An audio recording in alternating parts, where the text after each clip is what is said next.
قل أعوذ برب الفلق من شر ما خلق ومن شر غاسق إذا وقب ومن شر النفاثات في العقد ومن شر حاسد إذا حسد. بسم الله الرحمن الرحيم. قل أعوذ برب الناس ملك الناس إله الناس من شر الوسواس الخناس الذي يوسوس في صدور الناس من الجنة والناس. بھائیوں، یہ مبارک مہینے رمضان کی 27ویں شب رات ہے، جس کے بارے میں بڑے بہت سے محدثین اور مفسرین کا کہنا یہ ہے کہ زیادہ گمان غالب یہی ہے کہ 27ویں شب ہی شب قدر ہے. اس لیے یہ رات خصوصی عبادت کی، بندگی کی، نماز کی، تلاوت کی، ذکر کی رات ہے. مجھے 3 کام کرنے ہیں. پہلا یہ ہے کہ سورہ فلق اور سورہ ناس کی تھوڑی سی تفسیر کرنا ہے، اس کا مضمون آپ کو سمجھانا ہے. دوسری بات یہ ہے کہ آج کی رات چونکہ دعا کی رات ہے، اس لیے دعا کی حقیقت کیا ہے، اسلام میں دعا کی حیثیت کیا ہے، تھوڑی دیر اس پر گفتگو کرنی ہے. قرآن کریم میں جو مختلف انبیاء علیہ السلام کی دعائیں ذکر کی گئی ہیں، ان میں سے بعض دعاؤں کی تشریح کرنی ہے، اس کا مفہوم سمجھانا ہے. 2 کام ہو گئے ہیں. تیسرا کام یہ ہے کہ ہم سب کو مل جل کر کے دعا کرنی ہے. پہلا کام ان دونوں سورتوں کا مطلب اور مفہوم. اس مطلب اور مفہوم سمجھنے کے پہلے یہ سمجھیے کہ اللہ پاک نے اس دنیا کو اسباب سے جوڑ رکھا ہے. یعنی یہاں جو کچھ ہوتا ہے وہ ہوتا تو ہے اللہ کے علم و قدرت سے. یہاں جو کچھ ہوتا ہے، اے بھائی بیٹھو، یہاں جو بھی ہوتا ہے وہ ہوتا تو ہے کس سے؟ اللہ پاک کے علم و قدرت سے ہوتا ہے، ان کے ارادے اور مشیت سے ہوتا ہے جو کچھ ہوتا ہے. لیکن ہمیں اللہ پاک دکھاتے یہ ہے کہ دنیا میں جو کچھ ہو رہا ہے وہ اسباب کی وجہ سے ہو رہا ہے. مثلا ہم کو دکھائی یہ دیتا ہے کہ ہم نے کھانا کھایا، کھانا کھانے سے ہمارا پیٹ بھر گیا، ہمیں دکھائی یہ دیتا ہے. دکھائی یہ دیتا ہے کہ ہم نے پانی پیا اور اس کے بعد ہماری پیاس بجھ گئی. یہ دیتا ہے کہ ہمیں بخار آیا تھا، ڈاکٹر صاحب نے دوا دیا، ہم نے کھا لیا، ہماری بیماری بھاگ گئی، ہمیں دکھائی یہ دیتا ہے۔ اس لیے اللہ پاک نے ہمارے بھوک مٹنے کو کھانا کے ساتھ جوڑ دیا ہے، ہمارے پیاس بجھنے کو پانی پینے کے ساتھ جوڑ دیا ہے، ہمارے بیماری ٹھیک ہونے کو اللہ پاک نے دوا کے ساتھ کیا کر دیا، جوڑ دیا ہے، اس لیے ہمیں دکھائی دیتا ہے۔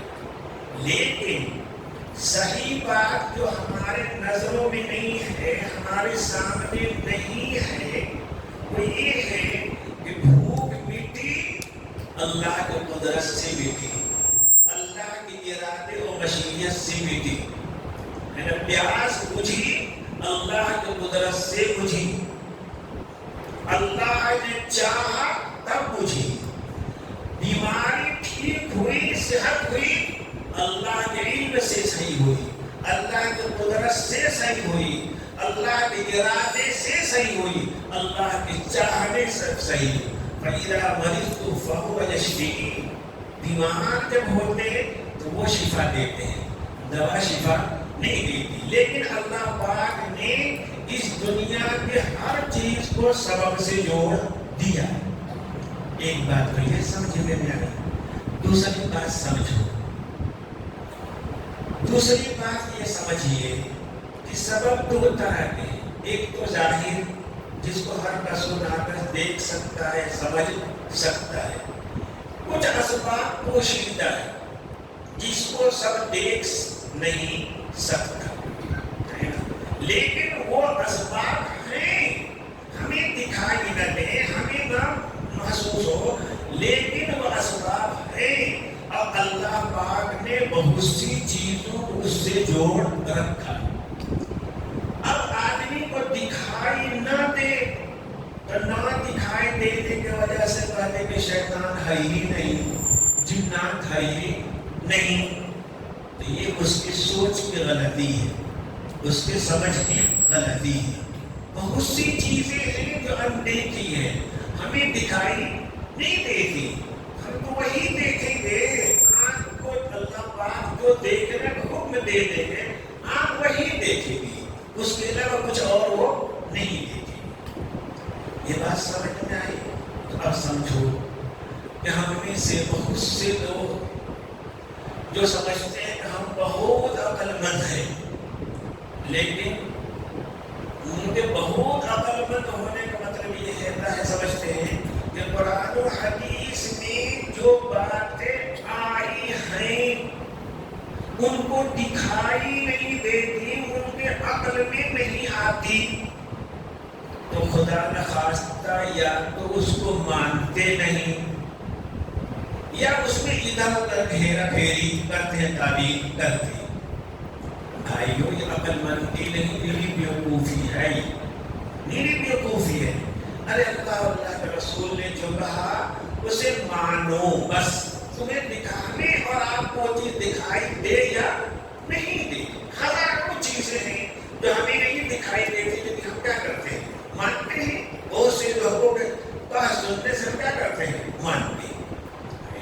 انہی حقیقتوں میں سے ایک چیز جنات کا وجود ہے، ہمیں جنات دکھائی نہیں دیتے، لیکن قرآن کہتا ہے کہ نہیں جنات ہیں، اور اس کے بعد یہ سب کر لینا کہ جنات سب کچھ کر سکتا ہے، سب کچھ جانتا ہے، یہ غلط فہمی، یہ جھوٹ ہے۔ وہ سب وہ بھی ہماری طرح عاجز ہے، وہ بھی ہماری طرح جاہل ہے نا، وہ بھی سب کچھ جانتے نہیں، لیکن جنات کا انکار کر دینا یہ صحیح نہیں۔ اسی طرح سے ایک چیز سمجھو کہ جادو ٹونا، جادو کیا ہے؟ خبیث کلمات کے ذریعے، کس کے ذریعے؟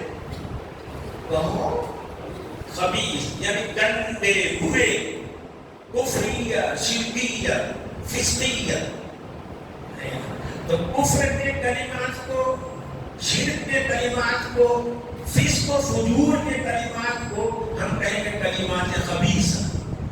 کلمات خبیثہ کے ذریعے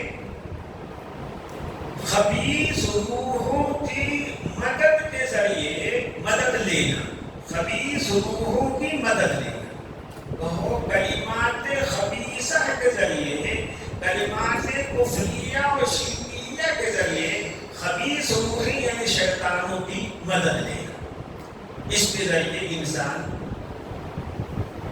دوسرے انسان کو، دوسری چیزوں کو نقصان پہنچا سکتا ہے، اور وہ بھی اللہ کے کرنے ہی سے ہے نا۔ جس طرح پانی سے پیاس بجھی اللہ کے کرنے سے، کسی کے جادو سے ہمارے سر میں درد ہو گیا، ہمارے پیٹ میں درد ہو گیا، یہ بھی اللہ کے کرنے ہی سے۔ تو جس طرح دوسری چیزوں میں اللہ نے اثر رکھی ہے، اسی طرح اللہ پاک نے کلمات خبیثہ میں بھی اثر رکھا ہے کہ اس کی وجہ سے شیطان، جن انسانوں کو در پردہ نقصان پہنچا دیتے۔ اب سمجھو مجھے کیا کہنا ہے۔ نبی اکرم صلی اللہ علیہ وسلم، یہ آیت کیوں نازل ہوئی، کب نازل ہوئی، یہ میں سمجھا۔ نبی اکرم صلی اللہ علیہ وسلم بیمار رہنے لگے، ظاہر میں کوئی بیماری نہیں، نہ سردی، نہ بخار، نہ زکام، کچھ بھی نہیں، لیکن آپ کا بدن بھاری بھاری بوجھ رہنے لگا ہے نا، سر بھاری، بدن بھاری، اور اس میں آپ صلی اللہ عائشہ رضی اللہ عنہ فرماتی ہیں کہ نبی اکرم صلی اللہ علیہ وسلم کو ایسا محسوس ہوتا تھا کہ ایک کام آپ کر چکے ہیں اور آپ کو ایسا لگتا تھا کہ آپ نے کیا نہیں، ایک کام نہیں کیا اور آپ کو ایسا لگتا تھا کہ میں کر چکا، ایسا لگنے لگا۔ یہی بیماری تھی، بدن کا، سر کا بھاری بھاری رہنا ہے نا، کام کرچے ہیں اور سمجھ رہے کہ نہیں کیا، کھانا مثلا کھا چکے ہیں، نہیں کھایا، یہ سمجھتے ہیں، لیکن یہ سب چیز صرف دنیا کے کام میں ہو جاتا ہے، جو دین کا کام ہے اس میں کوئی خرابی پیدا نہیں ہوئی تھی، کوئی جو قرآن پڑھنا ہے، نماز پڑھنا ہے، تلاوت کرنا ہے، اللہ کے حکموں کو اللہ کے بندوں تک پہنچانا، اس میں کوئی فرق نہیں آیا تھا، صرف دنیاوی کاموں میں فرق آنے لگا تھا۔ اس کیفیت آپ کے تقریباً 4-5-6 مہینہ تک رہی، بدن کھلتا جا رہا تھا، کمزور ہوتے جا رہے تھے۔ ایک دن نبی اکرم صلی اللہ علیہ وسلم سوئے ہوئے تھے، اور ذہن میں رہنا چاہیے کہ مدینے میں یہود تھے، اور یہود شروع ہی سے جادو ٹونے میں بڑے ماہر تھے۔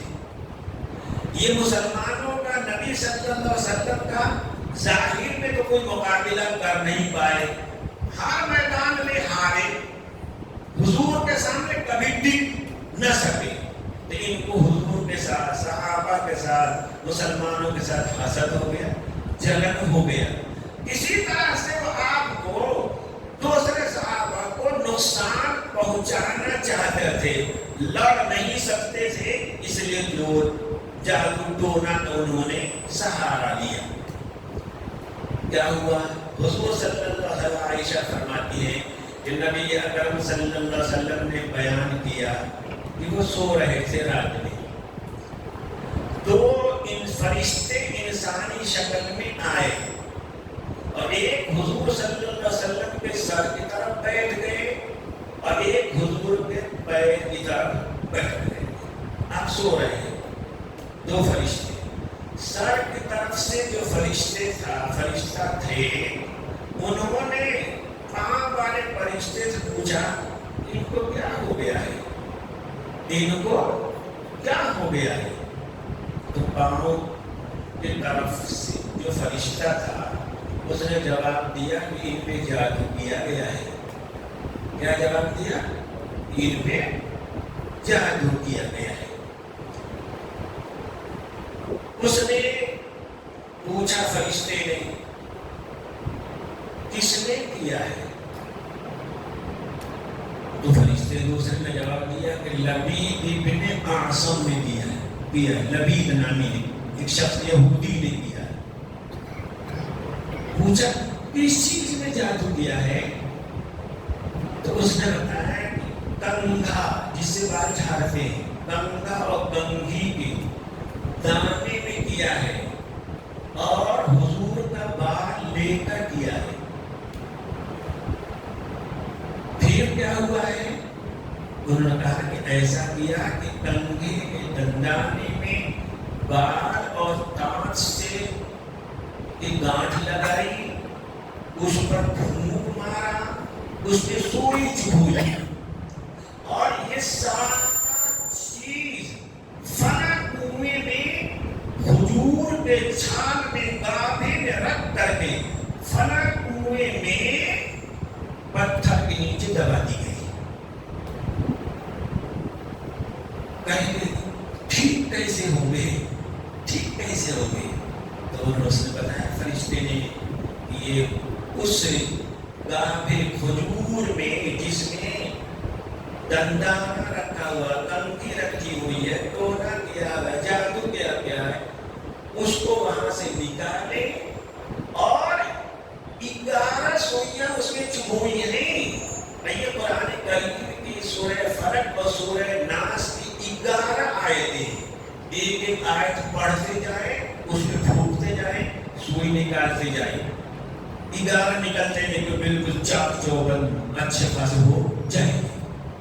صبح نیند کو گھر تو نبی صلی اللہ علیہ وسلم نے ایک دو صحابہ کو لے کر کے جو کنویں کا نام بتایا تھا، دکھایا گیا تھا، اس کنویں پہ پہنچے. پہنچنے کے بعد آپ صلی اللہ علیہ وسلم نے ایک صحابی کو کنویں کے اندر اترنے کے لیے کہا اور فرمایا دیکھ لو ایک پتھر ہوگا، اس پتھر کے نیچے کھجور کا خوشہ اور گابھا ہوگا، اس کھجور کے خوشے اور گابھے کو نکالتا. گئے واقعی پانی کے نیچے، پتھر کے نیچے وہ کھجور کا گابھا گوشہ گڑا ہوا تھا اور آپ انہوں نکال لے آئے. پھر آپ صلی اللہ علیہ وسلم نے اسے کھولا، کنگھا دکھائی دیا، اس میں بال بندھا ہوا ہے، سوئی چبھی ہوئی ہے، تانچ بندھا ہوا ہے. آپ صلی اللہ علیہ وسلم نے ایک ایک آیت پڑھا، قل اعوذ برب الفلق، ایک گٹھی کھولی، ایک سوئی نکال دی، من شر ما خلق، ایک گٹھی کھولی، سوئی نکال دی. اسی طرح دونوں سورتوں کی 11 آیتیں پڑھی اور 11 جو سوئیاں چبھوئی ہوئی تھی انہیں نکال دیا اور پھر آپ بالکل چاک چوبند چست ہو گئے پہلے کی طرح. کیا سمجھ میں آیا کہ جادو صحیح ہے؟ وہاں اس سے کسی کو نقصان پہنچایا جا سکتا ہے، اس کے ذریعے کسی کے جسم کو نقصان پہنچایا جا سکتا ہے، لیکن نقصان پہنچانے والی ذات وہ ہے، اللہ پاک ہے. یہ جادو ٹونا یہ نہیں ہے، بس اللہ نے اس میں تاثیر رکھی ہے، اس تاثیر کی وجہ سے سب ہو رہا ہے. یہ بات ہو گئی. اب آیت سمجھو. نبی اکرم صلی اللہ علیہ وسلم نے فرمایا ان دونوں صورتوں کے بارے میں، نبی اکرم صلی اللہ علیہ وسلم نے فرمایا ہے ان دونوں صورتوں کو معوذتین کہتے ہیں. کیا کہتے ہیں؟ معوذتین. آپ نے فرمایا کہ معوذتین جیسی قل اعوذ برب الفلق، قل اعوذ برب الناس جیسی سورتیں نہ قرآن کریم میں ہے، نہ تورات میں ہے، نہ زبور میں ہے، نہ انجیل میں ہے. کیا مطلب ہے؟ کیا مطلب ہے اس کا؟ مطلب یہ ہے کہ انسانوں اور جناتوں کے شر سے بچنے کے لیے، ان کے نقصان سے بچنے کے لیے، ان کے نقصان سے اللہ کی پناہ میں آنے کے لیے اس جیسی کوئی صورت نہیں ہے. اس لیے نبی اکرم صلی اللہ علیہ وسلم نے فرمایا کہ جو شخص صبح و شام سورہ اخلاص پڑھ لے اور سورہ فلق اور سورہ ناس پڑھ لے صبح کو پڑھے شام تک ہر بلا سے محفوظ رہے گا، شام کو پڑھے صبح تک ہر بلا سے محفوظ رہے گا۔ نبی ہم لوگوں کو کوئی پریشانی ہو جاتی ہے، فلاں کے یہاں چلو، ٹھکان کے یہاں چلو، یہ سب خواہیات، اب کچھ ڈھکو سرا کر رکھا ہے، وہ تم کو کیا ٹھیک کرے گا، ہے نا۔ قرآن پاک کی سورہ موجود ہے، نبی اکرم صلی اللہ علیہ وسلم کا معمول یہ تھا، ہے نا۔ میں یہ کہہ رہا ہوں کہ تعویذ گنڈوں والوں نے واہیات کر کے ایک دھندا بنا لیا ہے، ایک دھندا بنا لیا ہے نا۔ ان سب چیزوں کو بچنا چاہیے۔ قرآن کریم تمہارے سامنے موجود ہے، ہمارے سامنے موجود ہے نا۔ نبی اکرم صلی اللہ علیہ وسلم کا معمول یہ تھا، معمول یہ تھا کہ روزانہ صبح بستر کے جانے کے بعد آپ صلی اللہ علیہ وسلم یہ دونوں صورتیں پڑھتے، اپنے ہاتھ پہ اس طرح دم کرتے اور پورے بدن پر پھر لیتے تھے۔ نبی اکرم صلی اللہ علیہ وسلم جب بیمار ہو گئے اور بہت کمزور ہو گئے، حضرت عائشہ رضی اللہ عنہا خود یہ دونوں صورتیں پڑھتی تھی، حضور کے ہاتھ میں دم کرتی تھی اور پھر حضور کا ہاتھ خود ہی سارے بدن پر پھیر دیتی تھی۔ کچھ لوگوں نے کہا کہ آپ اپنے ہی ہاتھ پہ پھونک کر کیوں نہیں پھیر دیتی؟ تو انہوں نے کہا کہ عائشہ کا ہاتھ حضور کا ہاتھ تھوڑا بن جائے گا، عائشہ کا ہاتھ حضور کا ہاتھ نہیں بن جائے گا، حضور کے ہاتھ میں جو برکت ہے وہ میرے ہاتھ میں کہاں آئے گی؟ بھائیو، ہمیں نبی صلی اللہ علیہ وسلم نے یہ سکھلایا ہے۔ اب ترجمہ سنو، قل اعوذ برب الفلق، آپ کہیے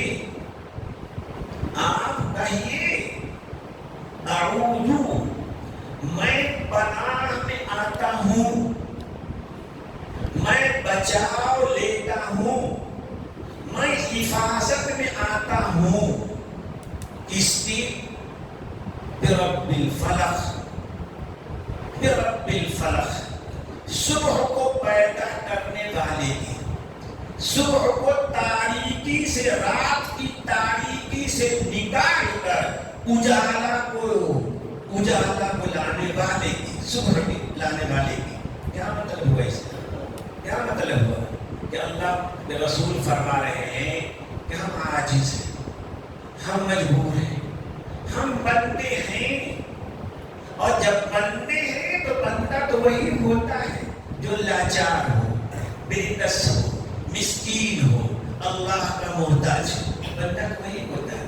تو ہم اپنے طور پر کسی شر سے، کسی برائی سے بچنا چاہیں بچ نہیں سکتے، ہمیں تو اللہ کی مدد کی ضرورت ہے، اللہ کی حفاظت کی ضرورت ہے، اس اللہ کی جس نے صبح کے اجالے کو، رات کی تاریکی کو چیر کر نکال دیا، اسی طرح اللہ پاک غم و حزن، پریشانیوں اور دشواریوں کے اندھیرے سے، اندھیریوں سے ہمیں نکال کر کے خوشی، مسرت اور صحت کے اجالے میں لا دیں گے۔ ہم ایسے رب کی پناہ چاہتے ہیں، کس چیزوں سے؟ من شر ما خلق، من شر ما خلق، جو بھی مخلوق اللہ نے پیدا کیا ہے، اللہ کی ہر مخلوق کی شر سے، ان کی آفت سے، ان کی مصیبت سے بچنے کے لیے میں اللہ کی پناہ میں آتا ہوں۔ آگے پھر تین چیزیں ذکر کی، وَمِن شَرِّ غَاسِقٍ إِذَا وَقَبَ، ما خلق ہی میں سے، یعنی اللہ کی مخلوقات میں سے تین مخلوق کے شر سے الگ سے پناہ مانگی اللہ کے رسول نے خصوصی طور پہ، اس میں وہی آفت آئی ہوئی تھی۔ کیا مِن شَرِّ غَاسِقٍ إِذَا وَقَبَ، تاریک رات سے، غاسق پڑھے تاریک رات، اندھیری رات کے شر سے، اندھیری رات کی برائی سے، یعنی اندھیری رات میں جو برائیاں کی جاتی ہیں، اندھیری رات میں جو برائیاں کی جاتی ہیں، میں ان سے بچ کر کے اللہ کی پناہ میں آتا ہوں۔ اندھیری رات کیوں کہا؟ اس لیے کہ غور سوچو، جتنی نقصان پہنچانے والی چیزیں ہیں نا، رات کی تاریکی میں ان کا ظہور زیادہ ہوتا ہے، وہ زیادہ نکلتی ہے۔ زمین کے کیڑے مکوڑے جھاں بچھو تاریکی میں کیا کریں گے؟ اندھیرے میں زیادہ نکلتے ہیں۔ دن کو اجالے میں نکلنے سے وہ بھی کیا کرتے ہیں؟ بچتے ہیں۔ اسی طریقے سے چوری کرنے والے، ڈکیتی کرنے والے دن کے مقابلے میں رات کو زیادہ پسند کرتے ہیں اندھیری سے۔ اسی طریقے سے جو جادو ٹونا کرنے والے ہوتے ہیں وہ دن کے اجالے میں کبھی نہیں کرتے، رات کے اندھیری بھی کریں تاکہ کوئی دیکھ نہ لے، کوئی ڈسٹرب نہ کرے، اس طرح کرتے۔ اس لیے اس کو الگ سے اللہ پاک نے ذکر کیا، من شر غاسق اذا وقب۔ رات کے چھا جانے کے بعد، رات کے آ جانے کے بعد جتنے مخلوقات انسان کالے کرتوت کرتے ہیں، کالے عمل کرتے ہیں، ان سب سے میں اللہ کی پناہ میں آتا ہوں۔ آگے ومن شر النفاثات فی العقد، آپ کو جادو چھٹی کیا گیا تھا کنگھے میں، اس میں بال میں، دانت میں گرہیں لگائی گئی تھی، گرہ میں پھونک ماری گئی تھی، اس لیے ٹکڑا بڑھایا۔ ومن شر النفاثات فی العقد، جو مرد و عورت گرہوں میں جادو کرنے کے لیے پھونک مارتے ہیں، ان کے شر اور برائی سے بھی میں اللہ کے بچاؤ میں آتا ہوں۔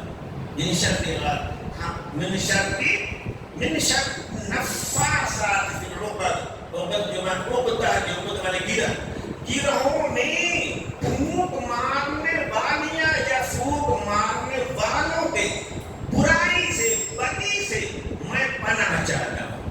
تو ضروری نہیں کہ جادو پھونک ہی کیا جائے، گرہ میں کیا جائے، لیکن آپ کا جادو چونکہ ایسا ہی کیا گیا تھا، اس لیے آپ اللہ پاک نے یہ سکھایا۔ اور یہ جادو جو یہود نے آپ کا کیا تھا، لبید کے گھر والے بچیوں کی بچیوں نے جو کیا تھا، کیوں کیا تھا؟ اس لیے کہ نبی اکرم صلی اللہ علیہ وسلم کی ترقی سے، اسلام کی ترقی سے، مسلمانوں کے عروج سے، اسلام کی ترقی سے ان کو جلن ہو رہی تھی، حسد ہو رہی تھی۔ اس جلن اور حسد کے مارے انہوں نے یہ کیا تھا۔ جلن اور حسد کسے کہتے ہیں؟ حسد کہتے ہیں کہ اللہ نے کسی بندے کو کوئی بھی اچھی چیز ملی ہے، کوئی نعمت ملی ہے، کوئی دوسرا آدمی چلے اور یہ سوچے کہ اس کی یہ نعمت چھین جائے، بس یہ نعمت چھین جائے، یہ نعمت چھین جائے، ختم ہو جائے، اس کو ملے چاہے نہ ملے، باہر میں جائے لیکن اس کو نہ رہے، یہ ہے حسد، ہے نا۔ اب یہود نے، لبید نے اور سارے یہود مدینہ ہو یا خیبر، سب کو چونکہ رسول اللہ صلی اللہ علیہ وسلم کے نبوت سے جلن تھی، رسالت سے جلن تھی، آپ کے عروج اور ترقی سے کیا تھی؟ جلن تھی۔ تو وہ چاہتے تھے کسی طرح سے آپ کی نبوت اور رسالت کا خاتمہ ہو جائے، کسی طرح اسلام کی ترقی رک جائے، یہ چاہتے تھے۔ اللہ پاک نے کہا کہ حسد کرنے والا جب تک حسد کر رہا ہے، جب دیکھا نقصان ہے، دوسرے کیا نقصان؟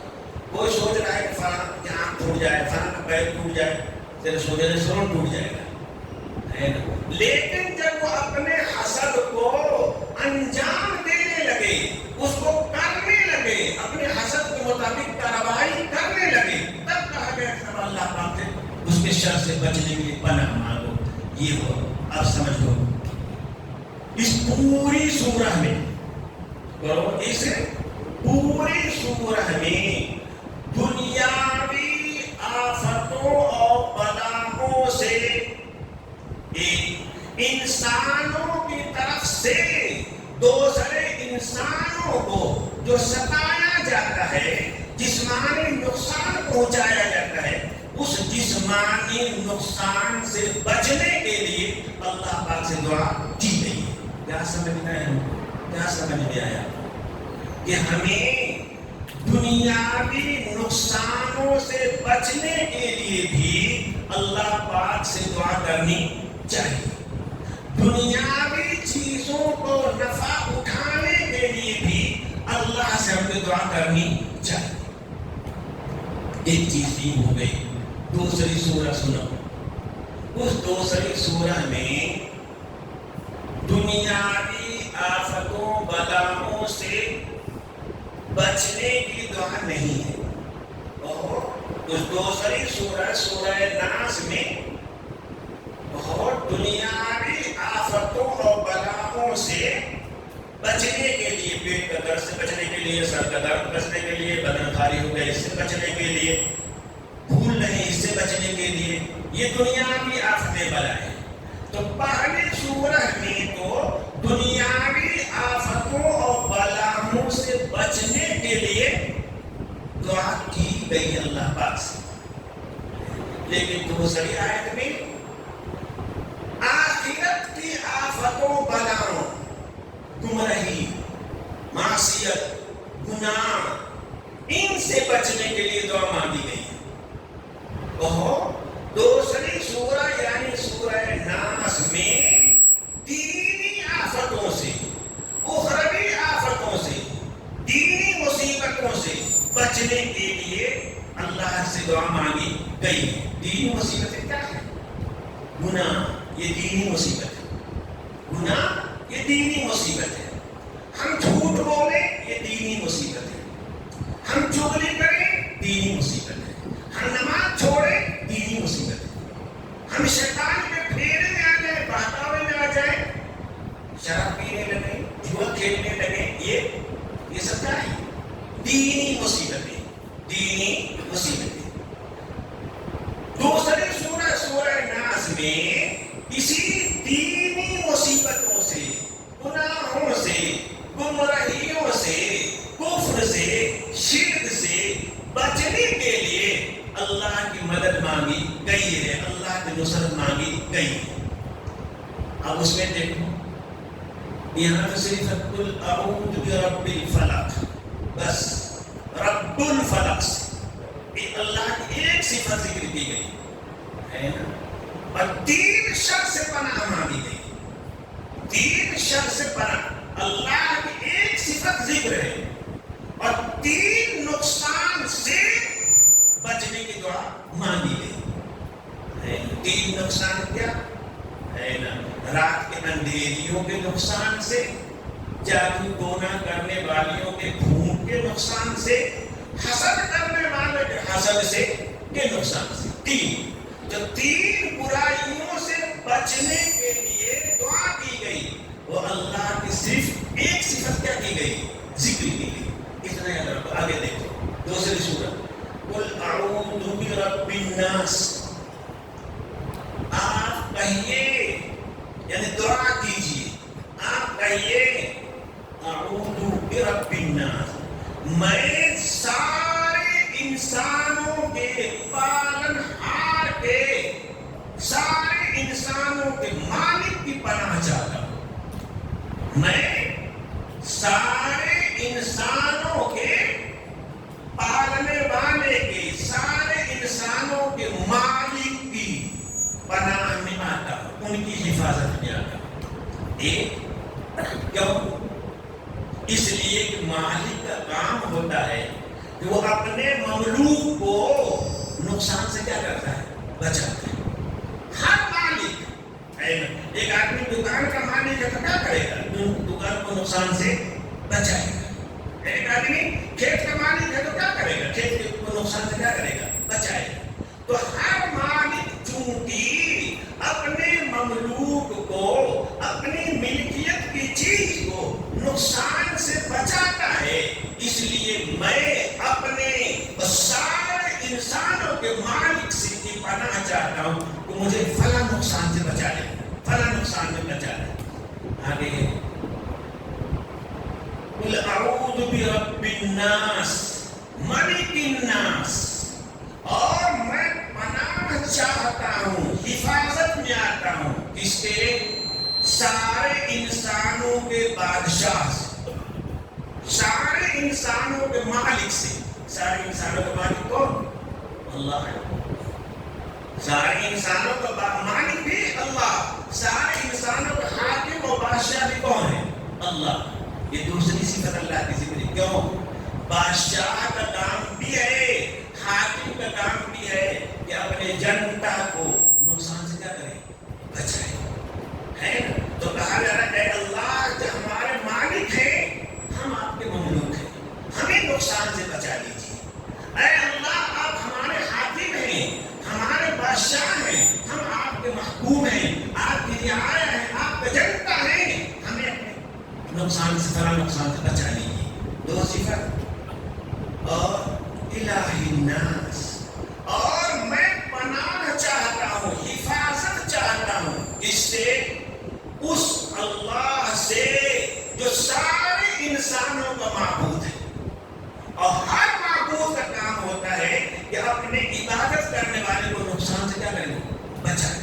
تو کہہ رہے اللہ آپ ہمارے مالک ہیں، ہر مالک اپنے بندے کو نقصان سے بچاتا ہے۔ آپ ہمارے حاکم ہیں، ہر حاکم اپنے رعایا کو نقصان سے کیا کرتا ہے؟ بچاتا ہے۔ آپ ہمارے معبود ہیں، اور معبود اپنے عبادت کرنے والے کو نقصان سے بچاتا ہے۔ یہ تین صفت ہمیں بچا لیجیے۔ کس سے؟ کس سے بچا لو بھائی؟ من شر الوسواس الخناس، من شر الوسواس الخناس، دل میں برا خیال پیدا کرنے والے کے شر سے۔ وہ دل میں غلط اور برا خیال ڈالنے والے کے شر سے، جو بار بار ڈالتا ہے، پیچھے ہٹتا ہے، آتا ہے، پیچھے ہٹتا آتا ہے۔ خناس کرتے ہیں کس کو؟ جو بار بار آئے اور بھاگے، بار بار آئے بھاگے، بھاگے۔ چوہا دیکھے، چوہا کے بل کے سامنے اگر کوئی دانا رکھ دو، ہے نا، تو وہ اندر سے نکلے گا، اور جب تک دیکھے گا کہ کوئی مجھے دیکھ نہیں رہا ہے وہ آگے آتا رہے گا، اور جہاں اسے محسوس ہوا کہ کوئی مجھے کیا کر رہا ہے، دیکھ فوراً بل نکلے گا، بل نکلے گا، کھلے۔ جہاں دیکھے گا کہ آس پاس مجھے کوئی دیکھ نہیں رہا ہے، سب غافل ہیں، وہ آگے بڑھے گا، اور جب دیکھے گا کہ کوئی مجھے دیکھ رہا ہے تو پھر پیچھے ہٹ جائے۔ خناس اسی کو کہتے ہیں کہ شیطان انسان کے دل میں برا خیال ڈالنے کے لیے بڑھتا ہے، پھر دیکھتا ہے کہ انسان تو بھولا نہیں ہے، اللہ کا ذکر کر رہا ہے، فوراً پیچھے ہٹ جاتا ہے، بھاگ جاتا ہے، پیچھے مڑ کے بھاگ جاتا ہے، اور جب دیکھتا ہے کہ یہ بندہ اللہ کا ذکر نہیں کر رہا ہے، غافل ہے، تو آگے دل میں برا خیال پیدا کر دیتا ہے۔ اس کو کہتے ہیں خناس، جو دلوں میں بار بار پلٹ کر آ کر کے برا، گندا، کفر کا خیال، شرک کا خیال، گناہ کا خیال، بد اخلاقی کے خیال، جرم کا خیال، اس طرح کا خیال پیدا کرتا رہتا ہے دل میں اس کے شر سے۔ ایک کیا سمجھے، کیا سمجھایا؟ اللہ کی تین بڑی بڑی صفتیں یہاں پہ ذکر کی ہیں، اور پہلے نے کس کیا تھا؟ ایک سورہ فلق میں صرف، اور یہاں صرف یہاں تین صفت ہو، اور پناہ مانگے صرف ایک شر سے، صرف ایک شر سے، ایک بدی سے، اس کے شیطان دل میں غلط، بار بار غلط خیال پیدا کرنے والے کے شر سے۔ کیوں؟ اس لیے کہ یہ بدی آخرت کی بدی ہے، اور آخرت کا نقصان دنیا کے نقصان سے 1000 گنا بڑھتا ہے۔ تو دنیاوی نقصان اور ضرر سے بچنے کے لیے تین نقصان ذکر کیا، لیکن اللہ نے صرف ایک صفت ذکر کیا ہے، اور یہاں ایک نقصان ذکر کیا ہے، اور اللہ کی تین بڑی بڑی صفتیں کیا اللہ پاک نے ذکر کیا، یہی سمجھانے کے لیے کہ بندہ دنیاوی نقصان جو ہوتا ہے نا وہ آسان ہوتا ہے، دنیاوی نقصان کوئی خاص نقصان نہیں ہوتا ہے، آدمی اس میں صبر کرے دنیاوی نقصان پہ، اللہ پاک کیا دیں گے؟ بخش دیں گے، اس کو نقصان سے بچا دیں گے، آخرت کو اس کو اجر و ثواب دے دیں گے۔ اگر دنیا میں نقصان پہنچا، ہمارا مثلا پیر ٹوٹ گیا، نقصان ہے دنیا کا، ہاتھ ٹوٹ گیا، نقصان ہے دنیا کا، لیکن اگر ہم صبر کریں گے اس پہ تو کیا ہوگا؟ ہمیں اللہ پاک اس کے بدلے دنیا میں بھی نعمتیں دیں گے، آخرت میں بھی کیا کریں گے؟ نعمتیں دیں گے. لیکن دینی نقصان پہ صبر کرنا خود گناہ کبیرہ ہے. کہ دینی نقصان، ارے گناہ ہمارا ہو گیا، چل جانا تو ہو گیا نا بابا. دینی نقصان پہ صبر کرنا یہ گناہ خود ہے. دین و نقصان سے اپنے آپ کو بچا نہیں بچا سکتا تو اللہ کی حفاظت میں، اللہ کی پناہ میں، اللہ سے دعا کر وہ تمہیں کیا کریں گے؟ بچائیں گے. ایک چیز اور سمجھو، ایک چیز اور سمجھو، اللہ سمجھو اچھی طرح سے کہ دینی نقصان ہمارے دو دشمن ہیں. ایمان والوں کے دو دشمن، ایک تو شیطان ہے، چھپا ہوا دشمن ہے، ہمیں دکھائی کہو نہیں دیتا ہے نا. وہ ہمارے دل میں بھی ایسے طور پہ آ جائے گا کہ ہمیں پتہ ہی نہیں چلے گا. ایک اصلی دشمن تو ہمارا کون ہے؟ شیطان. اور ایک ہے شیطان کے چیلے جو شیطان کے ساتھ رہتے رہتے شیطان جیسے بن گئے، یعنی انسان. ایمان والوں کے دونوں دشمن ہیں، ایمان والوں کے دونوں دشمن ہیں. جو کافر ہے، فاسق ہے، شیطان کے چیلے بنے ہوئے انسان ہیں، وہ بھی ایمان والوں کے دشمن ہیں. اللہ پاک نے کیا، اللہ ہم اسلام کو سمجھتے ہیں، اس دشمن کو کیسے قابو میں کریں؟ اس دشمن کو ظاہری دشمن انسان ہم کیسے قابو میں کریں؟ اس کے شر سے ہم کیسے بچیں؟ اللہ پاک نے کہا صبر کرو. کیا کرو؟ تمہیں کسی کافر سے جان کا، مال کا، کسی طرح کا نقصان ہو رہا ہے، تم کیا کرو؟ صبر کرو. ان کے ساتھ اچھے اخلاق کے ساتھ برتاؤ کرو، اچھے اخلاق سے ملو. تم صبر کرو گے، ان سے اچھے اخلاق کے ساتھ ملو گے، پیار کے ساتھ ملو گے، ان کے ساتھ احسان کا معاملہ کرو گے، ایک نہ ایک دن ان کی دشمنی ختم ہو جائے گی. ادفع بالتي هي احسن فاذا الذي بينك وبينه عداوة كأنه ولي حميم. کہ دشمن اگر تمہارا ظاہر ہے اور تمہیں نقصان پہنچا رہا ہے تو اس کے بدی کے بدلے میں اس کے ساتھ اچھا معاملہ کرو. وہ تمہارا گالیاں دے رہا ہے، وہ دعائیں دے اسے. تم برا بھلا کر رہا، تم اسے اچھا کر. ادفع بالتي هي احسن، تمہیں وہ جانی مالی نقصان پہنچا رہا ہے، تم مت نقصان پہنچا، اس کو فائدہ پہنچا. یہ صبر ہے. صبر کے ذریعے، حسن اخلاق کے ذریعے ظاہری دشمن کافروں کو، فاسقوں کو اپنا بنایا جا سکتا ہے. تو صبر کرے گا اور ان کے ساتھ اچھا برتاؤ کرے گا. قرآن کہتا ہے کأنہ ولی حمیم، وہ تمہارا پکا دوست بن جائے گا. ہو سکتا ہے ایمان ہی کی توفیق ہو جائے. یہ تو ظاہری دشمن. تو ظاہری دشمن کے شر سے بچنے کے لیے اللہ پاک نے کیا ترکیب بتائی؟ وہ صبر کرو. ان کی ایذا رسانیوں پہ کیا کرو؟ صبر کرو. ان کے برائی کے بدلے میں ان کے ساتھ اچھا سلوک کرو. وہ انسان ہے، کوئی شیطان نہیں ہے. تمہارے اچھا برتاؤ کی وجہ سے ایک دن وہ بھی اچھا انسان بن جائے گا. ہم کو یہ ترکیب اللہ تعالیٰ نے سکھائی. اور اگر خدا نخواستہ اس ظاہری دشمن سے ہم ہار گئے، ہم نے صبر کیا، اس کی برائی کا بدلہ اچھائی سے دیا، اس سے لڑنے کی نوبت آ گئی، لڑے اور ہار گئے، تب بھی کوئی نقصان نہیں ہے، شہادت ہے. یہ ہے ظاہری دشمن، یہ ہے ظاہری دشمن. تو اللہ پاک نے ظاہری دشمن یعنی انسان جو شیطان کے چیلے بنے ہوئے، ان کے شر سے بچنے کے لیے ہمیں دو ترتیبیں بتائی. ایک یہ کہ صبر کرو، ان کی برائی کا بدلہ اچھائی سے دو. اس پہ بھی اگر لوگ نہ مانے اور نوبت لڑنے کی آ جائے، مقابلہ کرنے کی آ جائے تو مقابلہ کرو، لڑو اور اطمینان رکھو کہ ہارو گے تو بھی تمہارے لیے جنت ہے اور جیتو گے تبھی تمہارے لیے کیا؟ جنت ہے. یہ ظاہری دشمن ہے. اور بھائیوں، باطنی دشمن، چھپا ہوا دشمن کون؟ شیطان.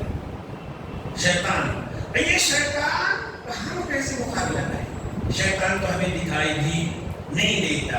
یہ ہاتھ پیر کو چھوڑیے, اس کی پہنچ تو ہمارے دل میں. اور یہ شیطان ہمیں آخرت کا نقصان پہنچائے گا, آخرت کا نقصان پہنچائے گا.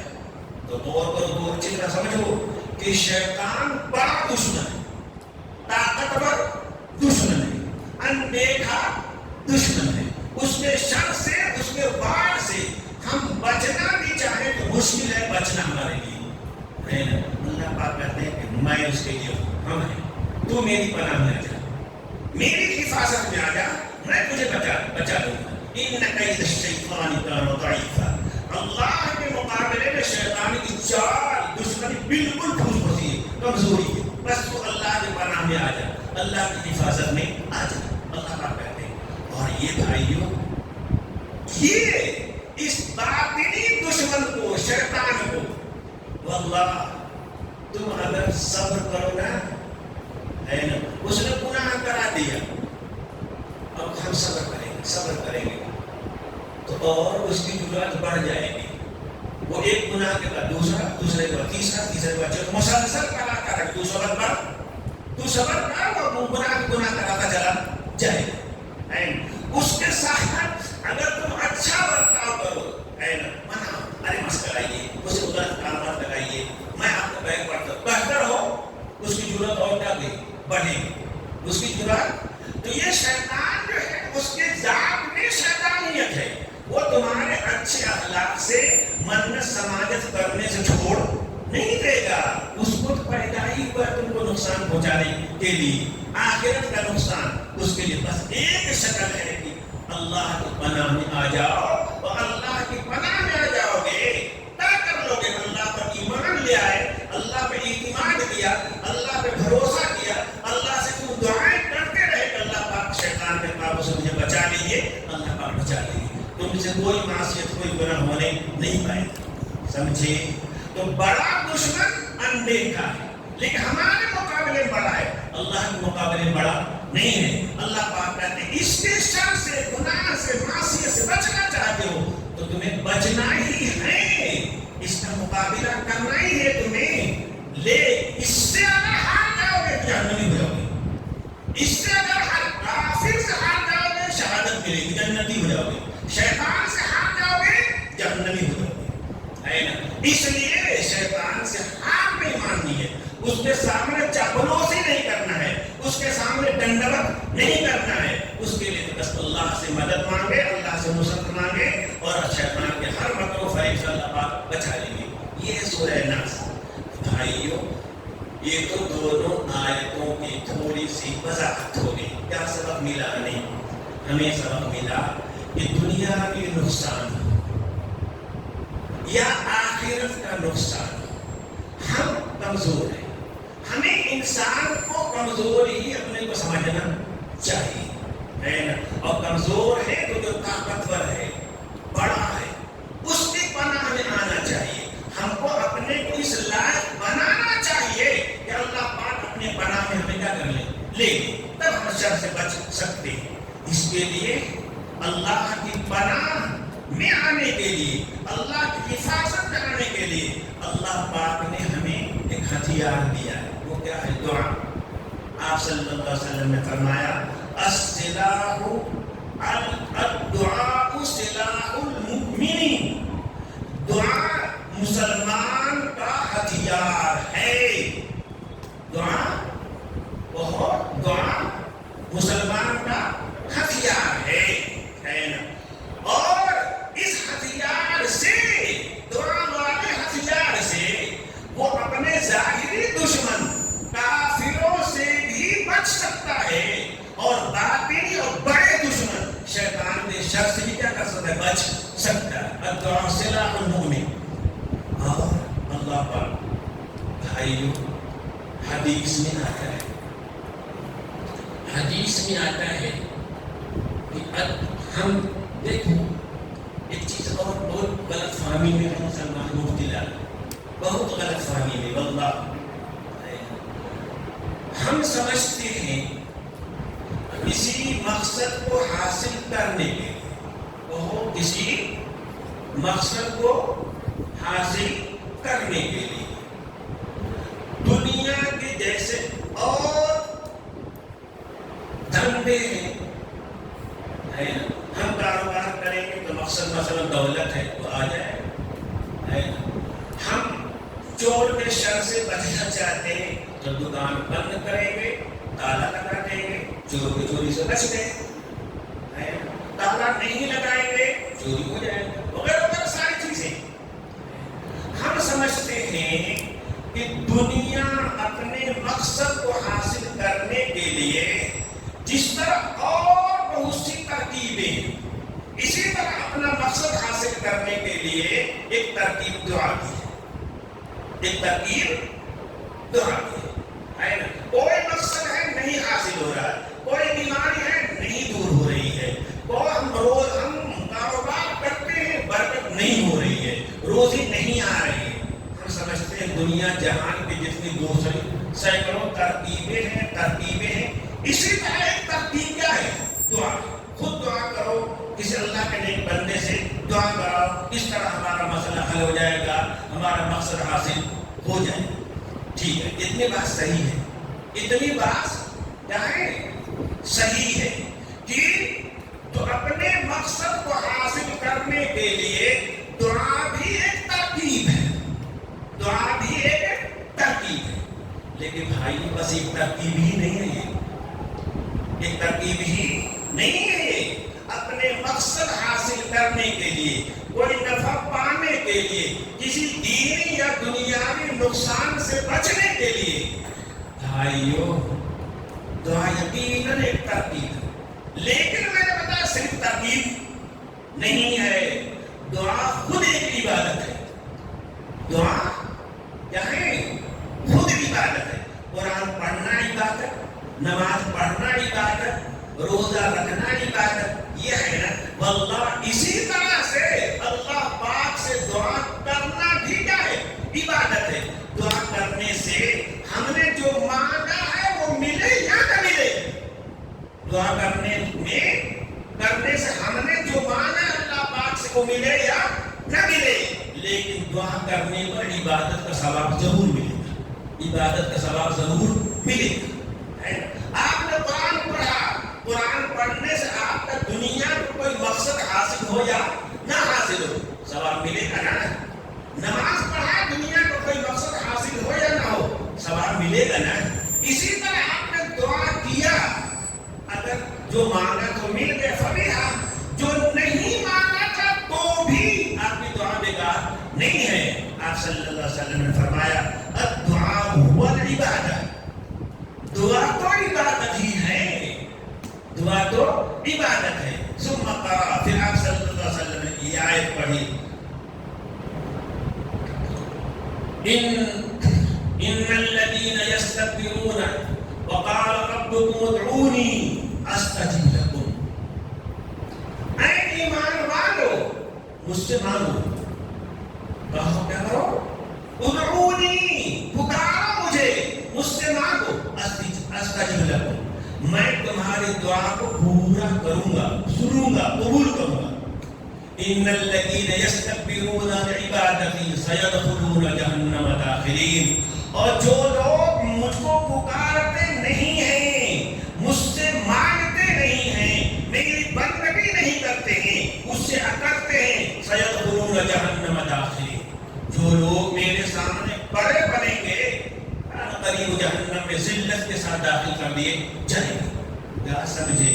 اللہ پاک سے ہر حال میں دعا کرنی چاہیے، آپ کو کوئی ضرورت نہیں. اللہ حضور نے فرمایا الدعاء ينفع بما نزل وما لم ينزل. جو چیزیں دنیا میں ہو چکی ہیں، نعمتیں مل چکی ہیں، پھر بھی دعا کرو، اس میں برکت ہوگی. مصیبتیں آ چکی پھر بھی دعا کرو، مصیبتیں ٹل جائیں گی. اور اسی کو نے فرمایا دعا ينفع، دعا فائدہ پہنچاتی ہے، نفع پہنچاتی ہے. جو نعمتیں مل چکی ان میں دعا کرو تب بھی فائدہ ہوگا.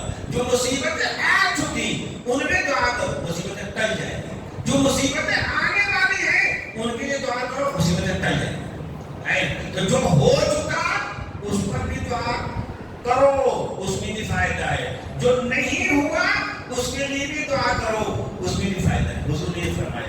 اللہ اکبر. سمجھو اچھی طرح سے سمجھو میں کیا سمجھا رہا ہوں کہ دعا اپنے مقصد کو حاصل کرنے کے لیے، دینی مقصد ہو یا دنیاوی مقصد، صرف ایک ترکیب ہی نہیں ہے بلکہ اللہ کی عبادتوں میں سے اہم عبادت ہے. اور رب دعا اللہ کے یہاں قبول ہو، اس کے لیے کچھ شرطیں ہیں. الدعاء مخ العبادت، دعا تو عبادت کا گودا ہے نا. جس عبادت میں دعا نہیں وہ ایسے ہڈی کی طرح ہے کھوکھلی، جس میں گودے نام کی کوئی چیز نہیں ہے. اور ہڈی مضبوط ہوتی ہے گودے سے، گودے کے بغیر ہڈی بھربھری ہو جائے گی، چرچری اور بھربھری ہو جائے گی. حضور نے فرمایا کہ دعا عبادت کا گودا ہے، مغز ہے، اس کے بغیر ہر عبادت کھوکھلی ہے، اس کے بغیر ہر عبادت کھوکھلی ہے. مانگو اللہ سے، ہر چیز مانگو، دنیا جہان کی کوئی بھی چیز مانگو، آخرت کی کوئی بھی چیز مانگو صرف اللہ سے.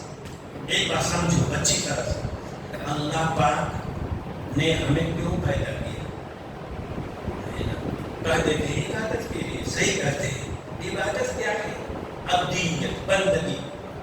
عبدیت اور بندگی. عبدیت بندگی ہی کا نام کیا ہے؟ عبادت. عبدیت اور بندگی کیا چیز ہے؟ عبدیت اور بندگی کیا چیز ہے؟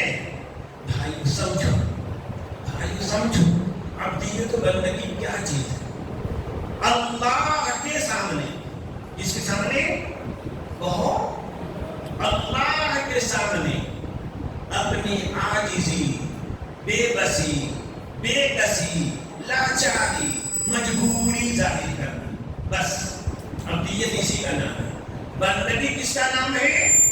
اللہ کے سامنے اپنی عاجزی، بے بسی، مسکینی، محتاجی، لاچاری ظاہر کرنا. اللہ سے نہیں ہو سکتا، ہم شیطان سے نہیں بچ سکتے، ہم فلاں دشمن سے نہیں بچ سکتے، ہم اپنے بڑا مقصد کو حاصل نہیں کر سکتے. ہم تو بالکل عاجز ہیں، ہم بالکل بے بس ہیں، ہم بالکل لاچار ہیں. دنیا جہان میں ہمارا کوئی بھی سہایتا کرنے والا نہیں ہے، بس آپ. اس کا نام ہے کیا؟ عبدیت. اسی کے مقابلے میں حدیث اللہ اکبر کیا کیا حضور نے ہمیں سمجھایا، خاص علماء ہمیں اور آپ کو سمجھائے ہوتے اسلام کیا چیز ہے. حدیث میں آتا ہے من عرف نفسہ عرف ربہ، جس نے اپنے آپ کو پہچان لیا اس نے رب کو پہچان لیا. رب کوئی دور نہیں ہے، تو اپنے کو پہچان، رب کو پہچان لے گا. یاد دیکھو نا، ہم اپنے کو عاجز سمجھے، کچھ بھی نہیں ہو سکتا، کچھ بھی نہیں ہو سکتا. اسی کے مقابلے میں ہم سمجھیں کہ ہمارا اللہ جو ہے ہر چیز کے قادر ہے. وہ ہر چیز، ہم کچھ بھی نہیں کر سکتے، وہ سب کچھ کر سکتے ہیں. ہم کچھ بھی نہیں جانتے، وہ سب کچھ جانتے ہیں نا. یہی ہے کہ جتنی تیرے اندر عاجزی ہوگی اتنی ہی تو ہم کچھ بھی نہیں. ہم تو مٹی کے پہلے پتلے ہیں، ناپاک قطرے سے بنے ہوئے ہیں. اللہ پاک ہے، اللہ پاک ہے، وہ کسی طرح کا اس میں کوئی عیب نہیں ہے. ہم مٹنے والے ہیں، ختم ہونے والے. اسی کے مقابلے میں اللہ الحی والقیوم، زندہ جاوید ہے، کبھی فنا نہیں ہونے والا ہے، کبھی مٹنے والا نہیں ہے، ساری چیزوں کو سنبھالے ہوئے. یہ سمجھیں، ہمیں نیند آتی ہے، ہمیں موت آتی ہے، سب کچھ ہے، لیکن اللہ پاک کو نیند بھی نہیں آتی، اونگ بھی نہیں آتی. وہ کبھی مٹے گی نہیں، کہیں پھنے گے. تو بندہ اپنے کو جتنا لاچار سمجھے گا، جتنا مجبور سمجھے گا، جتنا عاجز سمجھے گا، جتنا بے بس سمجھے گا، اتنا ہی اللہ پاک کو قادر سمجھے گا، اتنا ہی اللہ تعالیٰ کو مضبوط سمجھے گا، اسی اللہ پاک کو ہر اچھی صفت والا سمجھے گا. یہ من عرف نفسہ عرف ربہ، جو اپنے آپ کو پہچانے گا وہ رب کو کیا کرے گا؟ پہچان جائے گا. اور جو اپنے آپ کو نہ سمجھے، ہے بے بس، ہے لاچار، ہے دیکھنے کے لیے محتاج ہے آنکھ کا، اس کے بغیر دیکھ نہیں سکتا، چھونے کے لیے محتاج ہے وہ ہاتھ کا، ہر چیز میں محتاج. اور سمجھے کہ واہ میں تو محتاج ہی نہیں ہوں، میں تو غنی ہوں، تو نے اپنے ہی کو نہیں پہچانا، جو اپنے کو نہیں پہچانے گا تو اپنے رب کو بھی پہچانے گا نہیں پہچانے گا۔ تو کیا سمجھا رہا تھا بھائیوں کہ عبدیت جس کے لیے ہمیں پیدا کیا گیا وہ یہ ہے کہ ہم اپنے کو عاجز سمجھیں، بے بس سمجھیں، لاچار سمجھیں اور سمجھیں کہ سب کچھ کرنے والی ذات کس کی ہے؟ اللہ کی۔ ایک چیز اور سمجھو، ایک چیز اور سمجھو، وہ اچھی طرح سمجھو۔ اللہ اکبر۔ میں نے کہا کہ اپنی بے بسی کو سمجھنا، اپنی لاچاری کو سمجھنا، اپنی بے کسی کو سمجھنا، اپنی مجبوری عاجزی کو سمجھنا، یہی کیا ہے؟ عبدیت۔ لیکن ظاہر کس کے سامنے کرنا؟ ظاہر کس کے سامنے؟ اپنی بے بسی کا رونا کس کے سامنے روئیں گے ہم؟ اپنی عاجزی کو رونا کس کے سامنے ہم روئیں گے؟ ہم کس کے سامنے روئیں گے کہ اللہ پاک مجھے شیطان سے بچا لیجیے، یہ مجھے گناہ کی طرف بلا؟ کس کے سامنے؟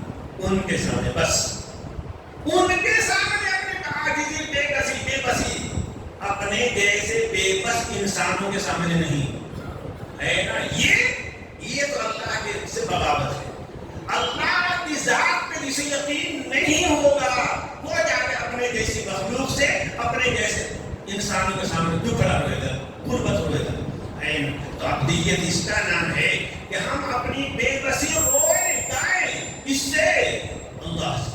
ہم کہیں کہ عاجز ہیں، ہم مجبور ہیں، بیماریوں میں گھرے ہوئے ہیں، پریشانیوں میں گھرے، لیکن یہ سب کس سے کہیں؟ اللہ سے کہیں۔ اللہ کی صفت ہر ایک کے سامنے اپنی مجبوریاں چھپانا چاہیے، اپنی بے بسی، بے فقیری غیر اللہ سے چھپانا چاہیے۔ ظاہر کریں گے تو اللہ کے ساتھ بیائی اسی طریقے سے۔ اللہ اکبر۔ سمجھو مسلمان بھائیوں، سمجھو، ہے نا، سمجھو۔ ایک مثال چھوٹی ہے، بات بڑی ہے۔ ایک مالک ہے، ایک اس کا نوکر ہے، غلام۔ مالک نے کہہ دیا، مالک کروڑوں کا مالک نے کہہ دیا کہ دیکھ تجھے جو بھی ضرورت ہو، جس چیز کی بھی ضرورت ہو، لاکھوں 2 لاکھ جس کی بھی تجھے ضرورت پڑے مجھ سے لے لینا، مجھ سے لے لینا۔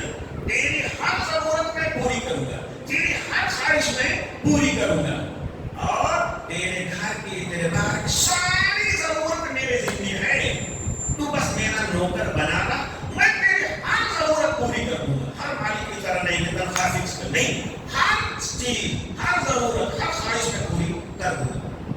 یہ ٹھیک ہے نا جی؟ مالک کر بھی رہا ہے، مالک کر بھی رہا ہے، اس کو جو بھی ضرورت پڑی، کپڑے کی لے جا، ہے نا، کھانے کی لے جا، پہننے کی لے جا، بستر کی لے جا، ہر ضرورت پوری کر رہا۔ دوا، بیمار ہوا، علاج کی ضرورت ہے، کتنا چاہیے؟ 1 لاکھ 2 لاکھ لے جا، سب لے جا، کتنا ہے؟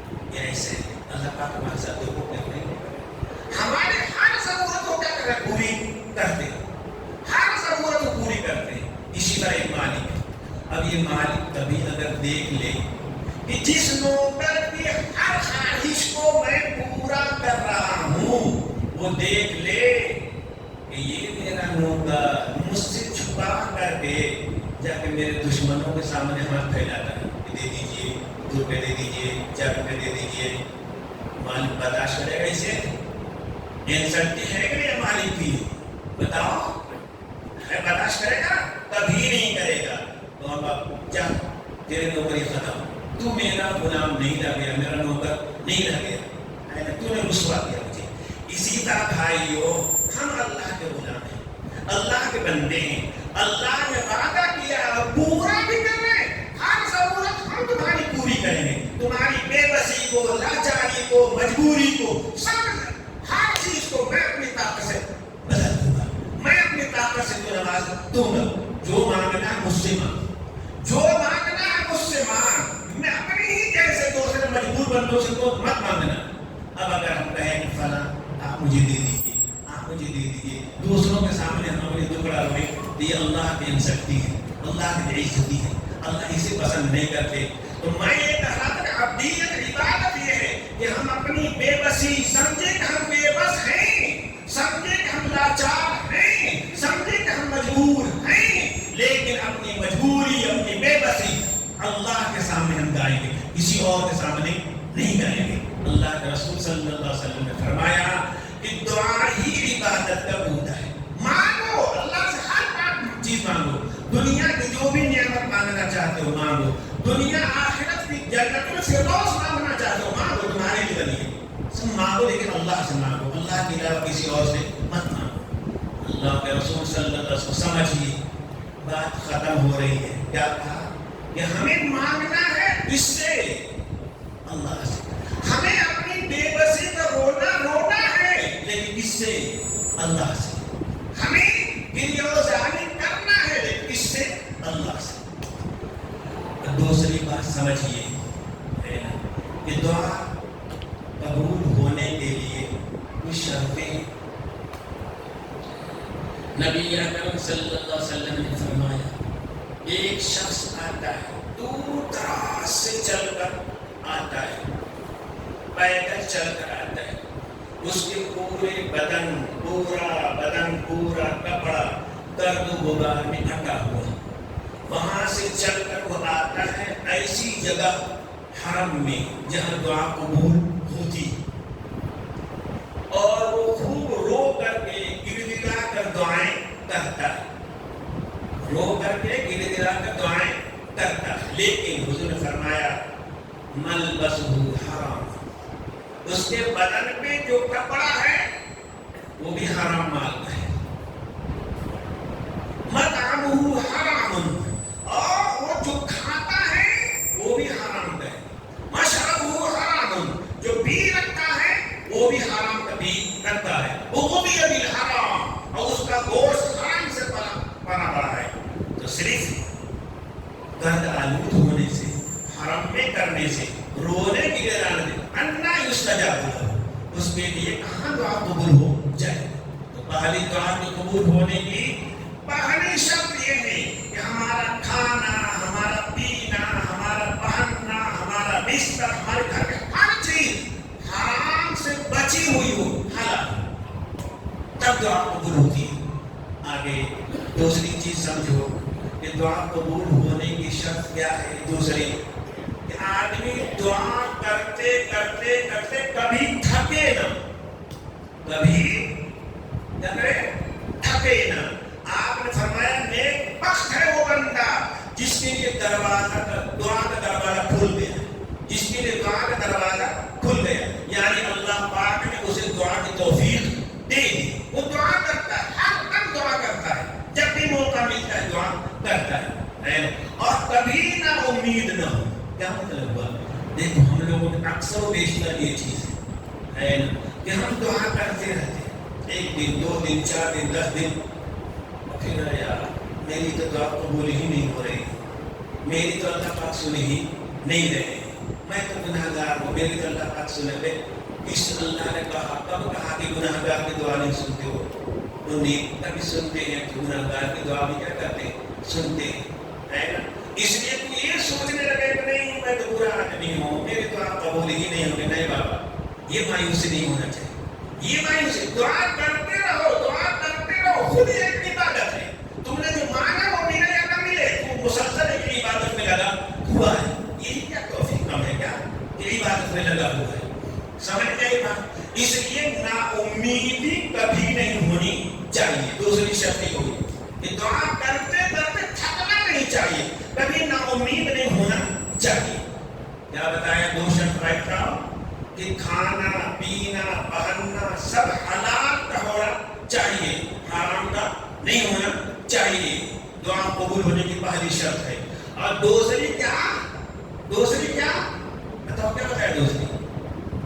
کبھی مایوس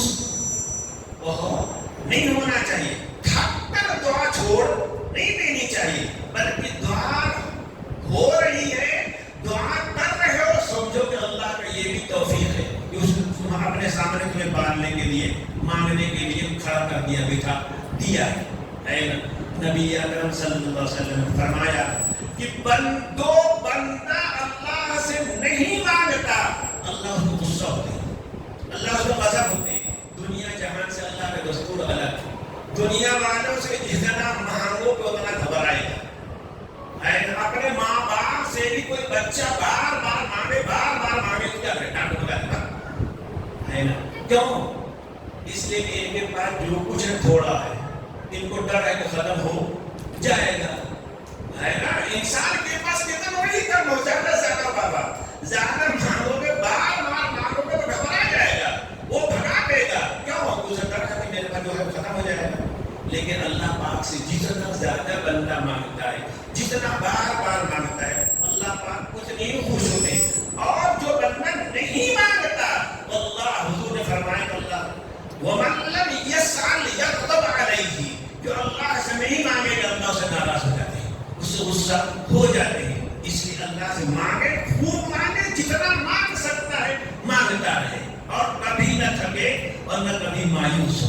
سمجھ میں آئی بات؟ آگے بات سمجھو، آگے ٹھیک ہے؟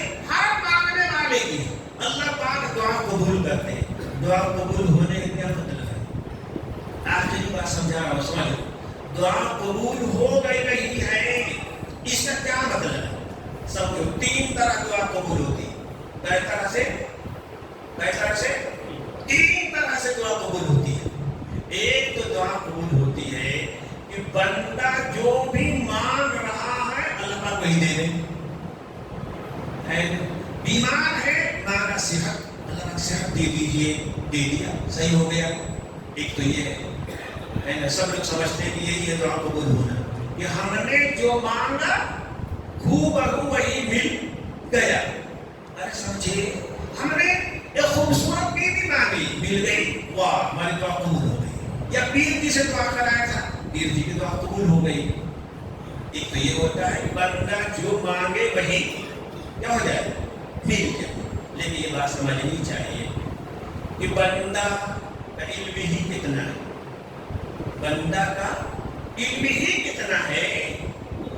بندہ ایک چیز مانگ رہا ہے اور وہ یہ سمجھ رہا ہے کہ یہی چیز میرے حق میں بھلی ہے، تبھی تو مانگ رہا ہے نا، یہی چیز میرے حق میں کیا ہے، اچھی ہے۔ لیکن اللہ پاک جانے کہ بندہ جو مانگ رہا ہے اپنے لیے اچھا سمجھ رہا ہے، وہ حقیقت میں اس کے لیے اچھا کیا ہے، وہ نہیں ہے۔ اللہ سب کو جانتے ہیں نا، وہ سمجھے کہ نہیں بندہ جو مانگ رہا ہے وہ اس کے حق میں اچھا نہیں ہے، برا ہے۔ مثلا دولت مانگ رہا ہے تو دولت کو مانگ رہا، سمجھ رہا ہے یہ کیا ہے، اچھی چیز ہے میرے لیے، اچھی چیز ہے۔ لیکن اللہ پاک جان رہے ہیں کہ میرے اس بندے کے لیے دولت اچھی نہیں ہے۔ دولت اس کے پاس آئے گی تو یہ زکات نہیں دے گا، دولت اس کے پاس آئے گی تو بخیلی کرے گا، دولت اس کے پاس آئے گی تو اس کے ذریعے دوسرے کو ظلم کرے گا۔ یہ دولت بری ہو کہ اچھی ہوتی ہے؟ ارے جس دولت کی وجہ سے دین لٹ گیا، ایمان مٹ گیا، وہ دولت بری ہوئی نا، اچھی نہیں ہوئی ہے نا۔ ایسا وہ حضور کے زمانے میں ہوا ہے، ایسا حضور کے زمانے میں پڑھ جائے گی، نہیں بیان کرتا۔ واللہ ایک صاحب تھے روزانہ 5 وقت مسجد میں آتے تھے، ہے نا، اور نماز کے علاوہ دوسرے اوقات میں بھی وہ مسجد نبوی میں گزارتے تھے، کتنی دعائیں کرتے تھے۔ حضور نے ایک دن سے پوچھا کیا چاہتے ہو، کیا چاہتے؟ انہوں نے کہا کہ اللہ کے رسول، اللہ آپ دعا کر دیجئے کہ اللہ پاک مجھے بکریوں کا ریوڑ دے دیں۔ عربوں میں یہی دولت تھی، اونٹ بکری گائے یہی دولت تھی سب سے بڑی، وہ تو صحرائی تھے۔ نہیں، جس حالت میں اسی کا رہو وہی بہتر ہے تمہارے لیے۔ لیکن ان کا نہیں، اللہ کا رسول دعا کر ہی دیجئے، کر ہی دیجئے۔ انہوں نے اصرار کیا، حضور نے دعا کر دیا، حضور کی دعا پر قبول ہونا ہی تھا، ہے نا۔ ہوا کہ بکری مل گئی ان کو، ہے نا۔ پھر ایک بکری کے بعد دوسری، دوسری کے بعد تیسری، تیسری کے بعد چوتھی، بڑھتی ہی چلی گئی۔ پہلے تو جب بکریاں بڑھی تو 5 وقت آنا مسجد میں بند کیا، فرصت ہی نہیں ملتی تھی دانا چھاڑا سے۔ پھر جمعہ چھوڑا، ہے نا۔ پھر مدینہ سے 40-45 کلومیٹر دور چلے گئے، بکریاں اتنی ساری بڑھ گئی، ہے نا۔ اب زکات لینے والا کوئی پہنچا ہے تو زکات دینے کے لیے تیار ہے، میں نے اپنی محنت سے کمایا ہے، کیا مطلب ہوا؟ یہ بکری ان کے لیے اچھی ہوئی بری ہو گئی. تو اللہ پاک جانتا ہے کہ ہمارے لیے کیا خیر ہے. تو کبھی تو ایسا ہوتا ہے کہ ہم نے جو مانگا اللہ پاک نے وہی دے دیا. اور کبھی ایسا ہوتا ہے کہ ہم نے جو مانگا اپنی جہالت کی وجہ سے سچ میں وہ چیز ہمارے لیے اچھی نہیں تھی، بری تھی وہ چیز جسے ہم اچھی سمجھ رہے تھے. تو اللہ پاک یا تو اس سے اچھی کوئی چیز دے دیتے ہیں، یا مقدر میں کوئی بلا اور مصیبت آنے والی ہوتی ہے، اس بلا اور مصیبت کو ٹال دیتے ہیں، دور کر دیتے ہیں. طریقہ ہوا جو آپ کو بولنے لگا. دو، جو مانگا وہی ملا. ایک، جو مانگا وہ نہیں ملا. اس لیے اللہ پاک چاہتے ہیں، سمجھتے ہیں، جانتے ہیں کہ اسے ہم نے برا ہے. پھر کیا دیا؟ اس سے کوئی بہتر چیز دے دی، یا کوئی بلا مصیبت آنے والی تھی بڑی، اس بلا مصیبت کو کیا کر دیا؟ ٹال دیا. سمجھیے. اور تیسری شکل یہ ہوتی ہے کہ اللہ پاک نے جو مانگا وہ بھی نہیں دیا، کوئی دوسری نعمت بھی نہیں دی، کوئی بلا اور مصیبت بھی نہیں ڈالا، لیکن اس کی دعا کو قبول کر لیا اور آخرت کے لیے اشتاق کر دیا کہ ہم اس کی دعا کا بدلہ آخرت میں کیا کریں گے؟ دیں گے. اور پھر آخرت میں جب دیتے ہیں اپنی شان کے مطابق دیتے ہیں. سمجھ میں حدیث بھی آتا ہے کہ وہ لوگ جن کی دعائیں اس دنیا میں قبول نہیں ہوئی، اس کا اثر ظاہر نہیں ہوا، کل قیامت میں حساب کتاب کے دن اللہ ان کی اس رد شدہ دعا، جس کو رد سمجھ رہا ہے، اس رد شدہ دعا کے بدلے میں جنت کی اتنی ساری نعمتیں دیں گے، اتنی ساری نعمتیں دیں گے کہ وہ تمنا کرنے لگے گا کہ اے کاش دنیا میں میری کوئی دعا قبول نہیں ہوتی، سب یہی مل جاتا ہے، سب یہی مل جاتا ہے. بھائیو، دعا تین طرح قبول ہوتی ہے. اس طرح سے جو مانگا کہو وہی مل جائے. اور دوسرا کیا؟ جو مانگا وہ تو نہ ملے، اس سے بڑی دوسری کوئی نعمت اللہ پاک کیا کرے؟ دے دے. یا کوئی بلا آنے والی تھی، اللہ پاک اس بلا کو کیا کر دے؟ ٹال دے. اور تیسرا یہ ہے کہ نہ تیر یہاں دیا، نہ کوئی بلا ٹالا، بلکہ اس کی دعا کو آخرت کے لیے کیا کرتے؟ اشتاق کر دیا ہے نا. یہ تین طرح دعا قبول ہوتی ہے بھائیو. اس لیے یہ سوچنا کہ میری دعا ہی قبول نہیں ہوتی، یہ سوچنا غلط ہے، کبھی سوچنا نہیں چاہیے. آؤ ہم سب دعا کرتے ہیں اللہ پاک سے، ہے نا. پہلے اللہ پاک سے اپنے گناہوں کی بخشش مانگیں گے، مغفرت مانگیں گے، اور پھر اللہ پاک سے دنیا کی نعمتیں جو مانگ سکتے ہیں وہ مانگیں گے. اللہ پاک سے عبادت کی توفیق مانگیں گے، اللہ پاک سے نیکی کی توفیق مانگیں گے، برائیوں سے اللہ پاک ہمیں بچا لے. یہ سب کریں گے. چلو دعا کریں. اللہم انت السلام، اللہم انت السلام، منک السلام، تبارک یا ذا الجلال والاکرام. اللہم انت السلام، منک السلام، تبارک یا ذا الجلال والاکرام. اللہم انت السلام، منک السلام، تبارک یا ذا الجلال والاکرام. اللہ اللہ اللہ الذی لا الہ الا هو الحی القیوم لا تأخذه سنة ولا نوم له ما في السماوات وما في الأرض هو الله الذي لا إله إلا هو الملك القدوس السلام المؤمن المهيمن العزيز الجبار المتكبر الله الذي هو الخالق والبارئ والمصور. اللہ اللہ الہ العالمین. ہم سب آپ کے گناہگار بندے ہیں. ہماری طرف سے ہمارے نبی صلی اللہ علیہ وسلم پہ درود پاک بھیج دیجیے. اللہم صلی علی محمد وعلی آل محمد كما صليت على إبراهيم وعلى آل إبراهيم إنك حميد مجيد. اللهم بارك على محمد وعلى آل محمد كما باركت على إبراهيم وعلى آل إبراهيم إنك حميد مجيد. اللهم صل على حبيبك، اللهم صل على حبيبك وخير الخلق كلهم. اللهم صل على حبيبك وخير الخلق كلهم. اللهم صل على النبي الأمي، اللهم صل على النبي الأمي وآله وصحبه وبارك وسلم. الہ العالمین ہماری طرف سے ہمارے صلی اللہ علیہ وسلم کو بہترین درود سلام پہنچا دیجیے۔ الہ العالمین ایسا درود پاک ان تک پہنچائیے جو اس دنیا میں بھی ہمیں ہر طرح کی آفتوں سے بچا لے، آخرت میں بھی ہر طرح کی آفتوں مصیبتوں سے بچا لے۔ الہ العالمین ہم آپ کے گنہگار بندے ہیں، الہ العالمین ہم نفس و شیطان کے چکر میں پھنس جانے والے ہیں، الہ العالمین ہم کمزور ہیں، الہ العالمین ہم کمزور ہیں، الہ العالمین ہم ہرگز آپ کی نافرمانی نہیں کرنا چاہتے، ہم کبھی بھی کسی بھی حکم پہ آپ کو توڑنا نہیں چاہتے، لیکن الہ العالمین کبھی ہم نفس کے دھوکے میں آ جاتے ہیں، کبھی شیطان کے دھوکے میں آ جاتے ہیں۔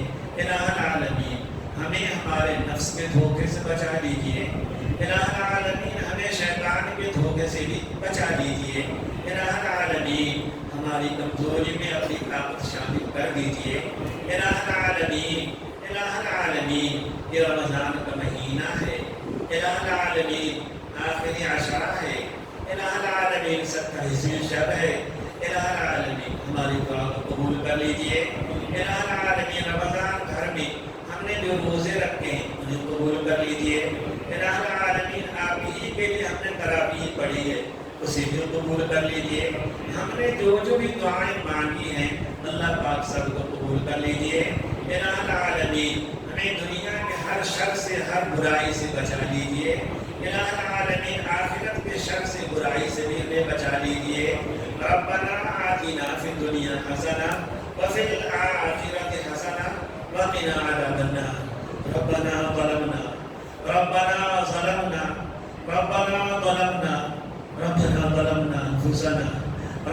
ظلمنا انفسنا وإن لم تغفر لنا وترحمنا لنكونن من الخاسرين من الخاسرين۔ رب اجعل هذا بلدا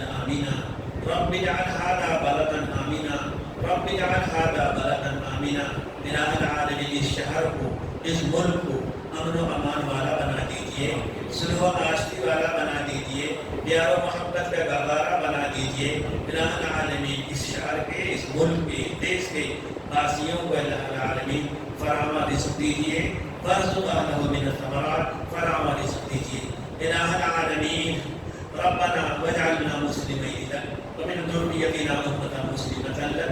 الہ العالمین ہمیں اپنا تابعدار بنائے رکھیے، الہ العالمین ہمیں اپنا تابعدار بنائے رکھیے، ہمارے نسل آنے والی نسل کو بھی مسلمان بنا دیجئے، انہیں بھی اپنے سامنے ہاتھ پھیلانے والا سر جھکانے والا بنا دیجئے، الہ العالمین ہمیں نیک بنا دیجئے، ہمیں صالح بنا دیجئے، اپنی اطاعت کرنے والا بنا دیجئے، شیطان سے دور بھاگنے والا آپ سے قریب رہنے والا بنا دیجئے، الہ العالمین ہمارے آنے والی نسل میں بھی عالم پیدا کیجئے، حافظ پیدا کیجئے، قاری پیدا کیجئے، دیندار صالح مسلمان پیدا کیجئے، تو آپ کے گھروں میں اپنے گھروں میں آپ کے قرآن کی تلاوت کریں، آپ کے دین کو سمجھیں، دوسروں کو سمجھائیں، الہ العالمین الہ العالمین الہ العالمین ہمیں ہر خیر عطا فرما دیجئے، ہر خیر ہر اچھی چیز عطا فرما دیجئے، ہر شر سے ہر برائی سے بچا لیجئے، الہ العالمین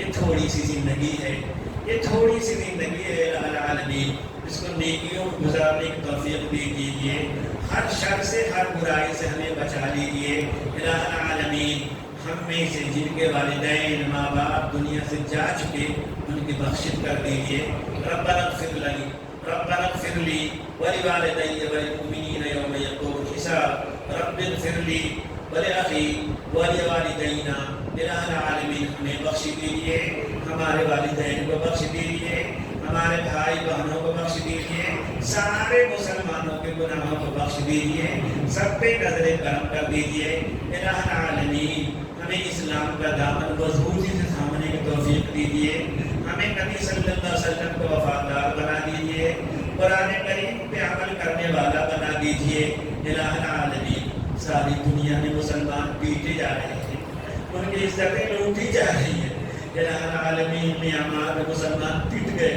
جلاوطن کر دیے گئے، الہ العالمین فلسطین میں مسلمان کو کیا حالات جان رہے ہیں، الہ العالمین ان کی عزتوں کی حفاظت کیجئے، ان کے جان و مال کی حفاظت کیجئے، ان کے خون کی حفاظت کیجیے، ان کی جان کی حفاظت کیجیے، الہ العالمین ان کو سرخرو کیجیے، دشمنوں کی طاقت کو توڑ دیجیے، الہ العالمین ان کی عزتوں کی حفاظت کیجیے، ان کو اسلام کی سرخروئی کا ذریعہ بنا دیجیے، الہ العالمین جب تیرے نام پہ یہ مسلمان کی گردنیں کٹ رہی ہیں، عزتیں لٹ رہی ہیں، الہ العالمین اپنے دین کو سر بلند کر دیجیے، اپنے دین کو سر بلند کر دیجیے، اپنے قرآن کی عزت کی حفاظت کیجیے، اپنے نبی کے شان کی حفاظت کیجیے، الہ العالمین ہمارے ایمان کی حفاظت کیجیے، ہم کمزور ہیں، ہم کمزور ہیں الہ العالمین، سخت آزمائشیں نہیں برداشت کر سکتے، الہ ہمیں ڈر ہے کہ ہم مسلمانوں میں بے دینی نہ پھیل جائے، ہم اپنے ایمان سے نہ محروم ہو جائیں، الہ العالمین مدد کیجیے، نصرت کیجیے، اپنی غیبی طاقت دے دیجیے، اپنی غیبی طاقت دے دیجیے، اسلام کو بلند کیجیے، چار دانگ عالم میں کفار کو مغلوب کیجیے، اسلام کے دشمنوں کی طاقت کو توڑ دیجیے، الہ العالمین اسلام کو مضبوط بنائیے، قوی بنائیے، الہ العالمین آپ نے بہت کچھ دیا ہے مسلمانوں کو، مال دولت دیا ہے، خزانہ دیا ہے، حکومت و اقتدار دیا ہے، لیکن الہ العالمین یہ سب دشمن کے سامنے گھٹنے ٹیک چکے ہیں، سب دشمن کے آگے گھٹنے ٹیک چکے ہیں، الہ العالمین آپ اسلام کی حفاظت کیجیے، مسلمانوں کی حفاظت کیجیے، ان کے جان کی حفاظت کیجیے، ان کے مال کی حفاظت کیجیے، ان کے دین کی حفاظت کیجیے، الہ العالمین ہمارے آنے والے نسلوں میں اسلام باقی رکھیے، الہ العالمین دنیا والوں کو اسلام کی ہدایت کے قرآن کی توفیق دیجیے، الہ العالمین ہم مسلمانوں میں جو کمزور ہیں ان کو شفا دیجیے، جو کسی طرح کی بیماری میں پھنسے ہوئے ہیں الہ العالمین ان کو بچا لیجیے، اتنی بیماریاں اللہ پاک اس دنیا میں ایسی ہیں ڈاکٹر کہتا ہے کہ اس کا علاج نہیں، لیکن الہ العالمین آپ تو سب پہ قادر ہیں، آپ تو سب آپ کی قدرت میں ہے، الہ العالمین کرم کر دیجیے، ان سارے لا علاج بیماروں کو شفا دے دیجیے، ہم نے جو مقروض ہیں ان کے قرضوں کو ادا کر دیجیے، ہم میں جو بیمار ہیں ان کو شفا دے دیجیے، ہم میں جو کسی غلط لت میں پینے میں پلانے میں بری لت میں مبتلا ہیں ان کو بری لت چھڑا دیجیے، الہ العالمین ہم میں جو لوگ نماز چھوڑتے ہیں ان کو نماز کا پابند بنا دیجیے، الہ العالمین جو مسجد سے دور دور رہتے ہیں ان کو مسجد سے قریب آنے کی مسجد میں آنے کی توفیق دے دیجیے، الہ العالمین ہم نے جو عبادت کی ہے، ہم نے جو روزے رکھے ہیں، ہم نے نمازیں پڑھی ہیں، ہم نے تلاوتیں کی ہیں، ہم نے ذکر کیا ہے، ہم نے درود پڑھا ہے، یہ سب الہ العالمین آپ کے فضل سے ہوا، آپ کے کرم سے ہوا، الہ العالمین اس کو قبول بھی کر لیجئے، الہ العالمین اسے قبول بھی کر لیجئے، الہ العالمین اسے قبول بھی کر لیجئے، ہمارے آنے والی زندگی کو ایک اچھے سچے پکے مسلمان والی زندگی بنا دیجئے، الہ العالمین ہم مسلمانوں کو آپس میں مل جل کر محبت کے ساتھ رہنے کی توفیق دیجئے، الہ العالمین ہمیں جو ناچاکیاں ہیں، اختلافات ہیں، ان ناچاکیوں کو ان اختلافات کو دور کر دیجئے، ہم ایک دوسرے کا حق ادا کرنے والے بن جائیں، ہم ایک دوسرے سے پیار کرنے والے بن جائیں، ہمارے آپسی دشمنی کو دوستی میں بدل دیجئے، الہ العالمین الہ العالمین کرم کر دیجئے، رحم کر دیجئے، الہ العالمین کرم کر دیجئے، اپنے نبی صلی اللہ علیہ وسلم کو طفیل میں کرم کر دیجئے، الہ العالمین اپنے نیک بندوں کے طفیل میں ہم سب کو بخش دیجئے، الہ العالمین اس شہر کو امن والا شہر بنا دیجئے، اس محلے کو خیر و خوبی والا بنا دیجئے، اس مسجد میں جتنے نمازی آتے ہیں آئے ہیں جمع ہیں، الہ العالمین اپنے فضل و کرم سے سب کے بخشش کر دیجئے، سب کے بخشش کر دیجئے، سب کو معاف فرما دیجئے، الہ العالمین سب کو نیک بنا دیجئے، نبی صلی اللہ علیہ وسلم کا قرآن پاک کا ہم کو وفادار بنا دیجئے، اپنا نام لیوات کا بنا دیجئے، الہ العالمین الہ العالمین مسلمانوں کے ہر کٹھن ہر مشکل کو دور کر دیجئے، آپ کرم کر دیجئے، الہ العالمین ہمارے کہنے کو ان بندوں کے سننے کو قبول کر دیجئے، ہمیں ریا سے بچا دیجئے، مکر سے بچا دیجئے، دغا سے بچا دیجئے، الہ العالمین روگردانی سے نافرمانی سے بچا دیجئے، الہ العالمین ہمیں نبی اکرم صلی اللہ علیہ وسلم کی سنت پہ چلنے کی توفیق دے دیجئے، ہمیں نیک صالح بنا دیجئے، تمام مسلمانوں کے اداروں کو قبول کیجئے، دارالعلوم کو قبول کیجئے، سبیل الرشاد کو قبول کیجیے. الہ العالمین دنیا جہان میں, انڈیا میں, انڈیا کے باہر جہاں بھی تیرے دین کا کام کرنے والے مدرسے ہیں, کوئی تنظیم ہے, کوئی جماعت ہے, الہ العالمین قبول کر لیجیے. ان کی کوششوں میں محنت ادا کیجیے. الہ العالمین مسجد امین کے مصلیوں کو قبول کیجیے. ان کے صدر سیری کو محنتوں کو قبول کر لیجیے. ان کے ممبروں کو قبول کر لیجیے. سب کو دین صلاح و تقوی عطا فرمائیے. الہ العالمین ذمہ داریوں کو نبھانے کی توفیق عطا کر دیجیے. ان ذمہ داریوں کو نبھانے کی توفیق عطا کر دیجیے. الہ العالمین ہم نے جو مقروض ہیں ان کو قرض ادا کر دیجیے. ہر مسلمان کی ہر جائز و خواہش کو پوری کر دیجیے. اللہم انا نسألک موجبات رحمتک, اللہم انا نسألک موجبات رحمتک وعزائم مغفرتک والغنیمت من کل بر والسلامت من کل اسم. لا تدع لنا ذنبا الا غفرته ولا حاجة هي لك رضا الا قضيتها يا ارحم الراحمين. ربنا لا تزغ قلوبنا, ربنا لا تزغ قلوبنا, ربنا لا تزغ قلوبنا بعد إذ هديتنا وهب لنا من لدنك رحمة إنك أنت الوهاب. ربنا إننا سمعنا مناديا ينادي للإيمان, ربنا إننا سمعنا مناديا ينادي للإيمان فآمنا. ربنا فاغفر لنا ذنوبنا, ربنا فاغفر لنا ذنوبنا وكفر عنا سيئاتنا توفنا وتوفنا مع الأبرار. ربنا وآتنا ما وعدتنا على رسلك ولا تخزنا يوم القيامة إنك لا تخلف الميعاد. الہ العالمین ہمارے ان ساری دعاؤں کو نبی اکرم صلی اللہ علیہ وسلم کے توفیقوں کو قبول کر لیجیے. اللہم انا نسألک, اللہم انا نسألک کل ما سأل بک نبی صلی اللہ علیہ وسلم. اللہم انا نسألک بكل خير سأله النبي صلى الله عليه وسلم. اللهم إنا نعوذ بك من كل شر استعاذ به النبي صلى الله عليه وسلم.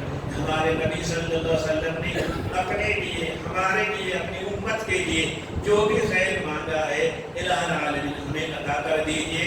ہمارے نبی صلی اللہ علیہ وسلم نے جس شر سے, جس برائی سے پناہ مانگا ہے, اللہ العالمین ہم آپ کے سامنے ہر اس برائی سے, ہر اس شر سے پناہ مانگتے ہیں.